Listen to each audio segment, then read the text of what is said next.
தமிழகமெங்கும் கிளைகள் கொண்ட அண்ணமால் institute of hotel management and hospital management படிப்பில் சேர்வதற்கான அட்மிஷன் நடைபெறுகிறது. தகவல் அறியும் உரிமை சட்டத்தின்படி 717 மதுக்கடைகள் மூடப்பட்டது குறித்த விவரங்களை அளிக்க தாவேக அரசு மறுப்பது கண்டனத்திற்குரியது என சமூக ஆர்வலர்கள் கண்டனம் தெரிவித்துள்ளனர். சென்னை அயப்பாக்கத்தைச் சேர்ந்த சமூக ஆர்வலர் காசிமாயன், தமிழ்நாட்டில் மாவட்ட வாரியாக மொத்தம் எத்தனை மதுபான கடைகள் உள்ளன, பள்ளி கல்லூரிகள் மற்றும் வழிபாட்டு தலங்கள் அருகே இருந்து எத்தனை மதுபான கடைகள் மூடப்பட்டுள்ளன என்பன உள்ளிட்ட விவரங்களை அளிக்க கோரி தகவல் அறியும் உரிமை சட்டத்தின் கீழ் விண்ணப்பித்திருந்தார். இந்த கேள்விகளுக்கு பதிலளிக்க மறுத்துவிட்ட டாஸ்மாக் நிர்வாகம் கோப்புகள் நிலுவையில் உள்ளதால் விவரங்களை வழங்க இயலாது என்றும் பதிலளித்துள்ளது.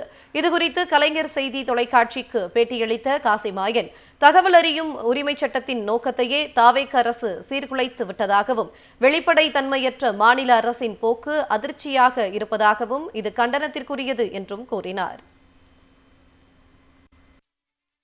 டிவிக்கு ஆட்சி அமைஞ்ச பிறகு 717 மதுபான கடைகளை மூடியிருக்கா நமக்கு பத்திரிகை செய்தி மூலம் தெரிஞ்சுக்கிட்டேன். ஒரு பேரண்டாக இப்போ கல்வி மற்றும் பள்ளிக்கூடங்கள், வழிபாட்டு தலங்கள் போன்ற இடங்களில் எத்தனை கடை மூடியிருக்காங்கன்றக்காண்டி ஒரு ஆர்டிஐ இன்ஃபர்மேஷன் மூலமாக தகவல் கேட்டிருந்தேன். அதில் அவங்க சொன்ன பதில் மிகவும் அதிர்ச்சியாக இருந்துச்சு. கோப்பு நிலுவையில் இருக்குது, அதனால் தகவல் வழங்க இயலாதுன்னு சொல்லியிருக்காங்க. தமிழ்நாட்டில் மொத்தம் எத்தனை மதுபான கடைகள் இருக்குன்னு கேட்டவிக்கும் கோப்பு நிலுவையில் இருக்குன்னு சொல்லியிருக்காங்க.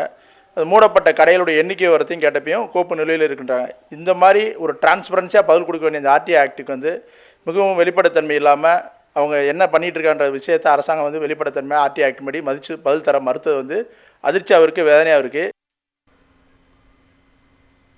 தொடர்ந்து பேசிய சமூக ஆர்வலர் காசிமாயன், லஞ்சமில்லாத ஆட்சி வெளிப்படையான ஆட்சி என வாக்குறுதி அளித்து வாக்குகளை பெற்ற தாவேக தற்போது மக்களை ஏமாற்றி விட்டதாகவும், மாற்றத்தை எதிர்பார்த்த மக்களுக்கு ஏமாற்றமே மிஞ்சியுள்ளதாகவும் தெரிவித்தார். டிரான்ஸ்பரன்சிக்கே இவங்க கேள்விக்குறியான ஒரு பதிலை கொடுத்துருக்காங்க. சட்டமே வெளிப்படைத்தன்மைக்காக கொண்டு வரப்பட்டது தான் ஆர்டிஐ சட்டம். ஆனால் அவங்க டிரான்ஸ்பரன்சியான ஆட்சி கொடுப்பான், லஞ்சம் இல்லாத ஆட்சி கொடுப்பேன்னு சொல்லி தான் ஓட்டு வாங்கினாங்க. மக்களுக்கு ஒரு மாற்றம் கொடுப்பாங்க நம்பிக்கை தான் எல்லோரும் ஓட்டு போட்டிருக்கோம். ஆனால் இவங்க டிரான்ஸ்பரன்சியான ஒரு பதிலை கொடுக்க வேண்டியதிலேயே இவங்க பதில் தராமல் இருக்கும்போது உங்கள் மேலே எங்களுக்கு மிகுந்த வருத்தம் தான், ஏமாற்றம் தான் ஏற்பட்டிருக்கு. தமிழகமெங்கும் கிளைகள் கொண்ட அண்ணமால் institute of hotel management and hospital management படிப்பில் சேர்வதற்கான அட்மிஷன் நடைபெறுகிறது.